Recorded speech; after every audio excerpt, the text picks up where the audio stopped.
안녕하십니까. 지난주 이 자리에서 이재명 성남시장 시절 검찰의 압수수색 직전에 성남시청에서 빠져나온 컴퓨터 PC 하드디스크를 공개했던 전 더불어민주당 권리당원 백광현입니다.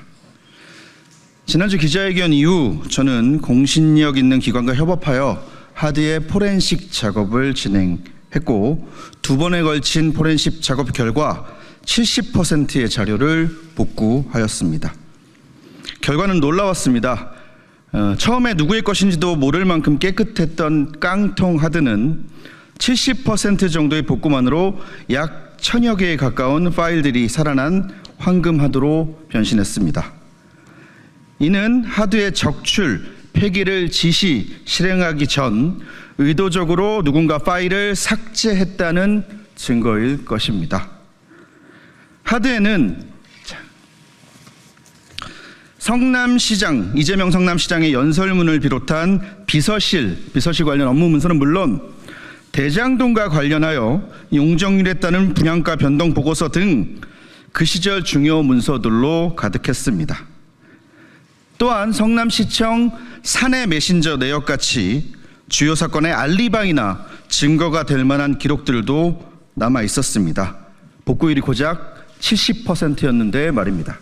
하드에 들어있었던 내용 중 일부를 보여드리겠습니다. 우선 성남시의 자료이다라는 것을 입증해 줄 폴더명이 적힌 이미지고요.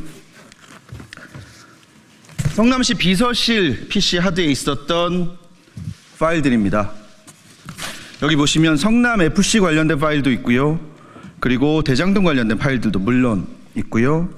한 가지 완벽하게 열리진 않았는데 2014년 1월 16일자로 표기된 문서 수사 진행 상황이라는 문서도 하드에 들어 있었습니다.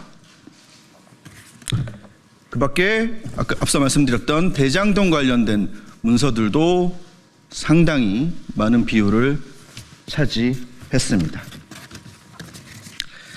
이와 같은 행위가 지시에 의한 것이었는지, 혹은 누군가 보험용으로 이 하드를 남겨둔 것인지, 또는 정적 재고용으로 하드를 보관한 것인지는 알 수 없지만 확실한 것은 국민의 세금으로 지급된 공용물과 공용 전자기록물을 이재명의 최측근이 의도적으로 손상, 은폐, 인멸하려 했다는 것입니다. 그것도 검찰의 압수수색 직전에 말입니다. 묻겠습니다. 이재명 일당은 무엇을 감추고자 이와 같은 불법 행위를 저지른 것입니까? 검찰의 압수수색 날짜를 알려준 건 누구이며 증거인멸을 지시한 건 누구입니까? 이건 역시 공무원 개인의 일탈입니까? 이번에도 또 이재명은 아닙니까? 김문기 씨를 모른다던 이재명 씨는 이 하드의 주인 역시 잘 모르십니까?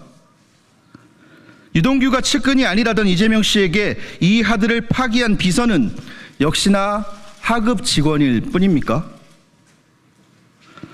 어제 저녁 무렵에 포렌식이 끝났습니다. 포렌식이 끝나자마자 기자회견을 잡고 공지를 알린 것이고요. 밤을 새워서 체크를 했지만 이 모든 자료를 물리적인 시간이 부족해 아직 검토를 완료하진 못했습니다. 하지만 물리적 시간이 부족했을 뿐 대장동 재판을 꾸준히 취재했던 저로서는 자료 분석에 아무런 문제가 없습니다. 어떤 사건 어떤 부분인지 하나하나 꼼꼼히 분석해서 여러분들께 소상히 알릴 생각입니다. 허나 그 전에 수사기관, 특히 대장동 관련 수사팀이 이 자료들을 요구하거나 저를 소환한다면 저는 조사에 적극적으로 임할 것이며, 관련된 모든 자료와 아직 공개하지 않은 증거물까지 모두 수사팀에 제공할 생각입니다. 지난 1차 기자회견에서 저는 이재명 후보에게 법적 조치를 하시려면 고발 말고 직접 고소를 해달라 조언한 바 있습니다. 하지만 언론에 보도되었듯 이번에도 역시나 저에겐 다른 사람을 통한 고발 뒤에 숨어버렸습니다. 고발이었습니다. 그것도 지난 기자회견, 1차 기자회견 내용이 아닌 이 하드 내용에 관련된 내용이 아닌 저의 수많은 유튜브 콘텐츠 중 아주 사소한 꼬투리를 잡아 고발을 했습니다. 민주당이 저에게 갖다 붙인 딱지는 허위사실 유포였습니다. 일단 저는 허위사실을 유포한 바 없으며 지난 몇 차례 당했던 민주당 인사들의 고발 모두 불송치, 무혐의 처리되었다는 점 명확히 밝힙니다. 사실 좀 웃겼습니다. 허위사실 유포로 대법원 유죄 취지 파기환송까지 당한 사람이 그 당의 대선 후보 이재명 아닌가요? 또한 선거법에서 허위사실 유포를 빼거나 완화하자고 주장하는 속보이는 집단이 민주당 아닙니까? 허위사실 유포라는 것은 이재명이 걸렸을 땐 없어져야 하고 반대쪽을 공격할 때는 있어야 하는 법입니까? 대한민국의 모든 법은 이재명을 피해가야 하고 일반 국민들에게만 엄격히 적용되어야 하는 겁니까?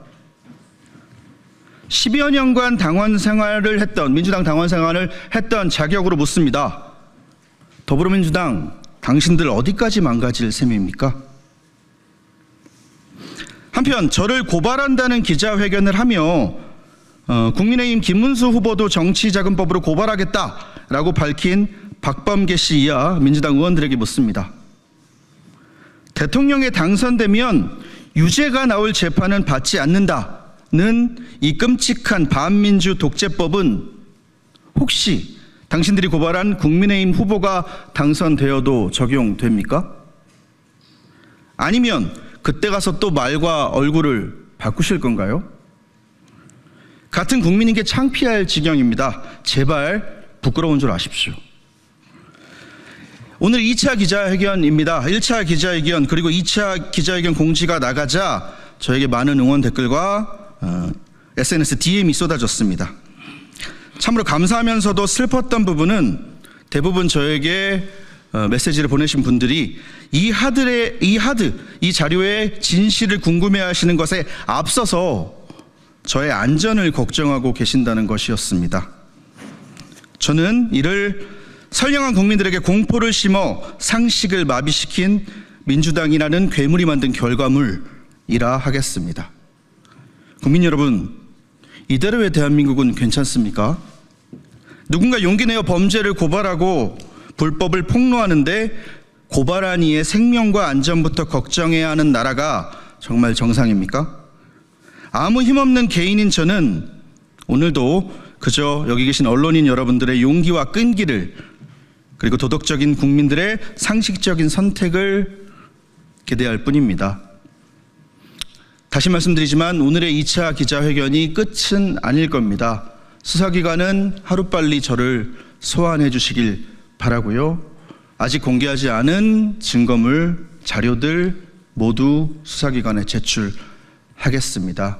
저의 폭로라는 단어가 조금 요즘 세상에 안 맞을 수 있겠지만 저의 폭로는 끝나지